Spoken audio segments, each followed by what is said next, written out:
Welcome back to The Vocalist. Today I am hearing the singer Erik Grönwall for the first time, so we're starting with his cover of the song House of the Rising Sun. Here we go.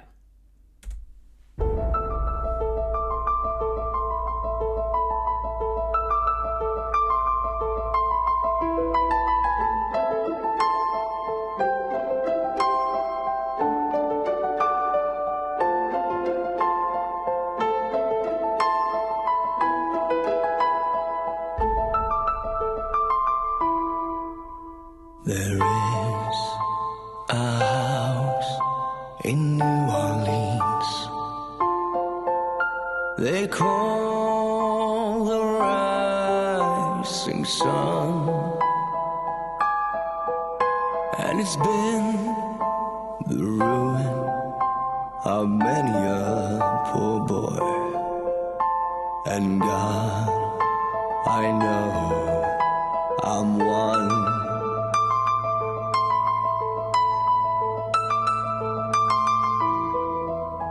My mother was a tailor. She sewed my new blue jeans. My father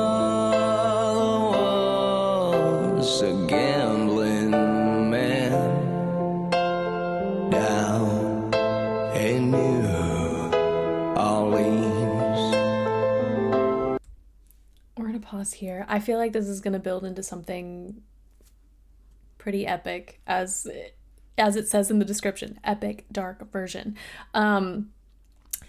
I love this arrangement. I love the piano at the beginning. I know we haven't heard much of his range yet, but I am sensing he lives in that sort of baritone range because of some of the sounds I'm hearing. So I'm gonna try and point those out. Here we go.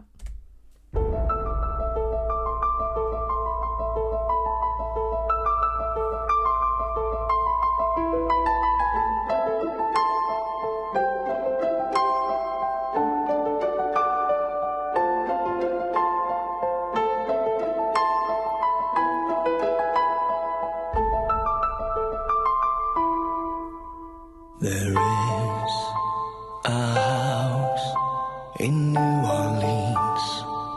Now here, it sounds to the ears low, but it's not actually as low as it sounds. And so when you hear that sort of quality in any singer, that's usually an indication that we are toward the bottom of their range, even if it's not super low in, the grand scheme of all voices ever. I love the openness of this sound. It's very full and lush. You can hear that backspace, but you can also hear some texture.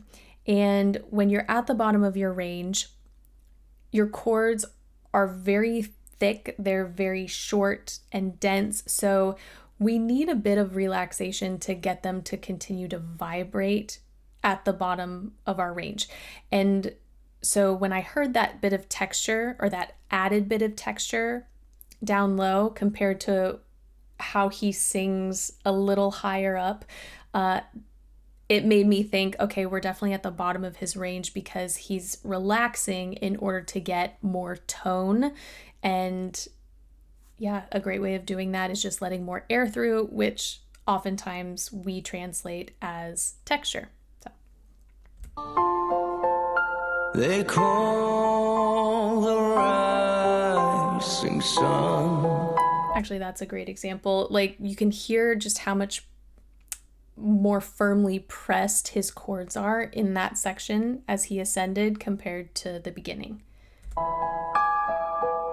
And it's been the ruin of many a poor boy. And God, I know I'm one.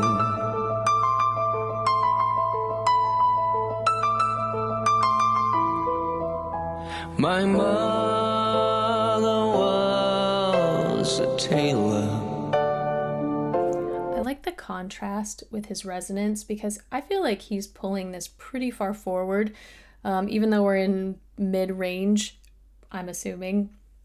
And there's a decent amount of nasality, but then as soon as he shifts into that lower register, it's just so much more backspace. She sold my new blue jeans. My follow. I love that sound. It's so delicate. It's just so pretty. And it's a little bit more balanced. Mother pulled pretty far forward, which makes sense because when you sing certain consonants, M's and N's are great examples. They help to pull sound forward. So mother is naturally going to make the sound pull forward, whereas father is not only starting with an F, but father, where that vowel sits, is a little further back. So it's a slightly more neutral sound. And I just think it's really pretty. Let's play that again. She sold my new blue jeans. My father was a gambling man down in New Orleans. Yeah, as he descended, I love that he was still able to get a bit of tone, but it's very much at the bottom of his range, which is why we got so much of that sort of foggy texture, because a lot of air was going through, but he still got enough vibration so that we got to hear the actual pitch.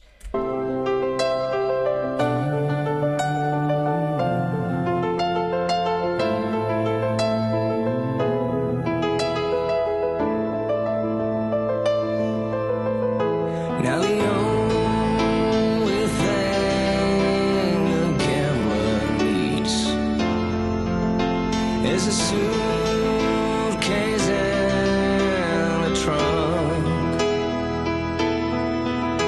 and the only time he's satisfied is when he's on a drunk. Something that oh my goodness, we're only 2 minutes in. This is definitely gonna do something crazy. Something that I like that I would probably consider just part of his signature style is how he sort of latches on to ending consonant sounds. It's actually, I teach the opposite in my studio because whenever we go straight from a vowel into a consonant sound, we immediately shift the shape of the vocal tract. And so especially if you're higher up in your range, that can feel very vulnerable. It feels like you can't get your voice to settle. In this part of his range, it seems like it's a very comfortable place. And so he's able to, you can always do more in mid-range and lower than you can higher up with less effort. It's not that it can't be done higher up, but it's just, you have to be really precise with your choices sometimes, because otherwise then you get that voice crack or a flip or a yodel or something shifts and you don't quite get the tone that you want higher. But here it's just a really cool sort of nuance to his vocal style that he's just singing so much of the ending consonants. I'm gonna back it up just a smidge, see if I can. He's satisfied is when he's on. Even there, when he's not singing when, but it's like he's allowing that N to color the E or the sound. When it's like he's almost there, just not quite. Drunk.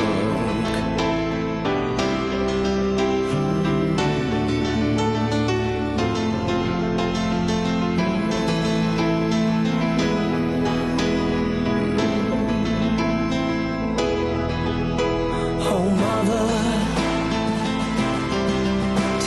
children not to do what I have done. Spend your lives in sin and misery in the house of the rising sun. I'm gonna back this up. I made this comment recently on another video. Some people just have such pretty voices no matter what they do, and he's got like this edginess and this like dark sort of ambiance with this song, and there's definitely bite to his vocals, but there is just an element in his tone that I just find so beautiful. And he started it in this section. Well, he didn't start in this section, but this section sort of, I feel, highlighted that feature. Oh, mother, tell your children. How gorgeous is that? Mid-range, nothing too extreme, but allowing a little bit more breathiness, airiness in the sound, and more backspace. It's just got this gorgeous, balanced sound. Not to do what I have done. Spend your lives in sin and misery in the house of the rising sun. Love the soulfulness that we're getting, especially in these lower sections. Here you could hear the sustained vowels compared to the opening where he would gravitate more toward those ending consonants. Whenever you're doing any sort of shout or sustained high note, we love our vowels. You know, why would you want to get off of that when you've got this glorious tone ringing out? And that's exactly what he did.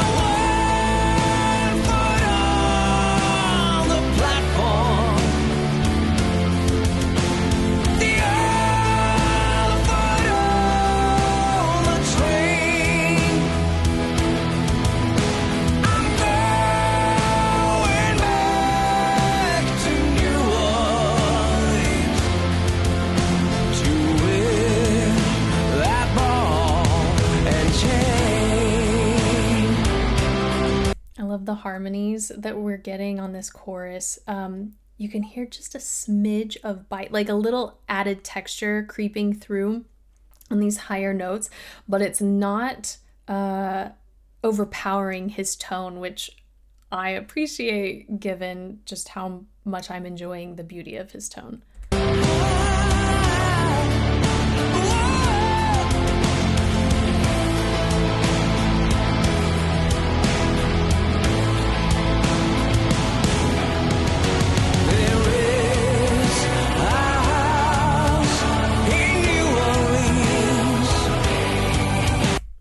I like the way he's singing this. I'm gonna back it up. You know I love a good key change.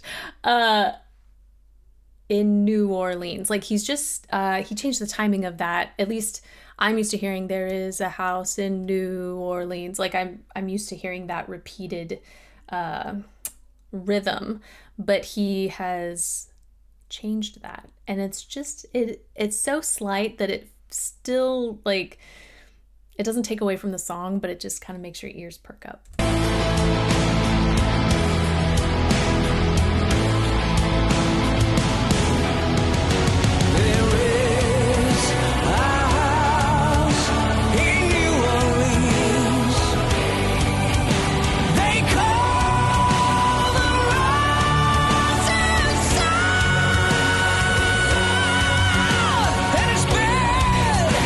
The ruin of many a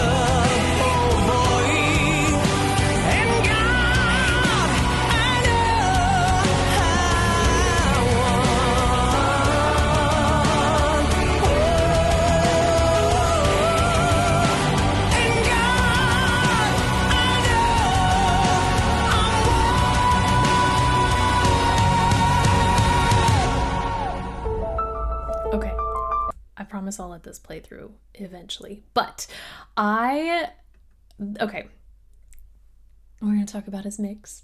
I've said this so many times, so for those of you who have seen a lot of my videos, I apologize. But for those who haven't, I want to educate and make things known and sort of pull back the curtain on vocal technique. So when we talk about mix, especially when it's super high, like we heard momentarily from him, there is a point in everyone's voice where you cannot bring your TA muscle, your chest voice muscle, up super high. Like it's gonna tap out and say, no, thank you. And so you have to use different techniques within head voice to achieve similar sounds. So lots of press, no vibrato. Like you can create sounds that make that head dominant mix sound far more chest dominant, so that you can protect your voice. And not only does he do that here, but he does it so sparingly. And I think that's one reason, at least for me, that this song is so impactful. When you are able to scream like that, I say scream for lack of a better word, but when you're able to make that sound, a lot of people like to do it a lot. And you don't have to. I found this so effective and so impactful because he took that one moment to do it, and then the rest of it was all chest dominant mix, which I will point out. There is a house in New Orleans they call the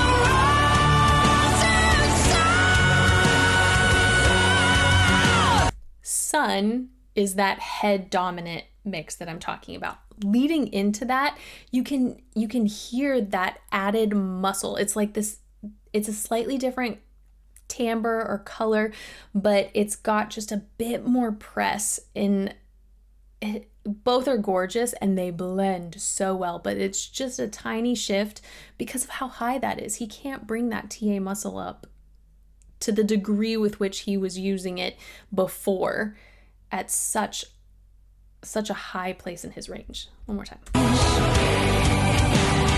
call the Rising Sun. And it's You know what? Sorry, one more time. He might have made that transition on rising, like on the ending syllable of that word, because that also had a slight color change to my ears. they call the Rising Sun. And it's been the ruin of many a poor boy.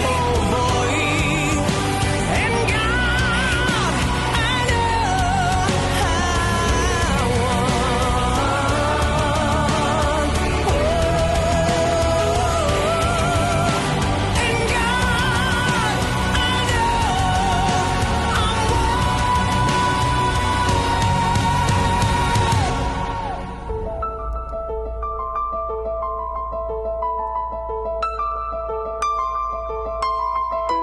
There is a house in New Orleans they call the Rising Sun, and it's been the ruin of many a poor boy. And God, I know I'm one. God, I know I'm one.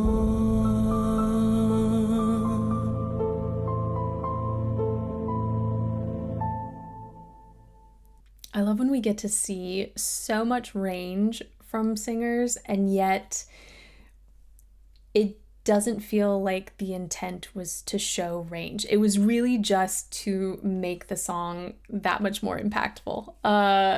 Gorgeous head voice at the end there. that was a treat to hear, and it in such a light onset. It was just so delicate and so refined. And the other thing I didn't mention throughout this was his phrasing. I mean, incredible.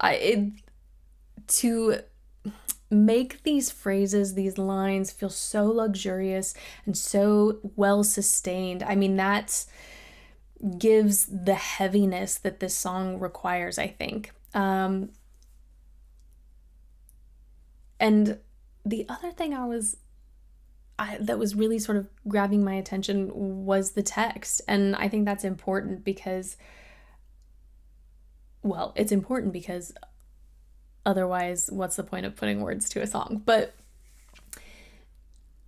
I began to realize I didn't fully, or maybe I've never really fully heard the text when I've heard this song before. Like, I knew what it was about, and I knew a couple of lines here and there, but it's not one that I ever learned myself to sing. So it's whatever I was hearing, and I think this is the first time that I've truly processed the lyrics. So that was also very exciting. But I attribute that to his performance, to his interpretation of the song and this arrangement, and just how he made those words stand out. So this was a treat. That's it for today. Thank you guys so much for watching with me, and hopefully I will see you next time.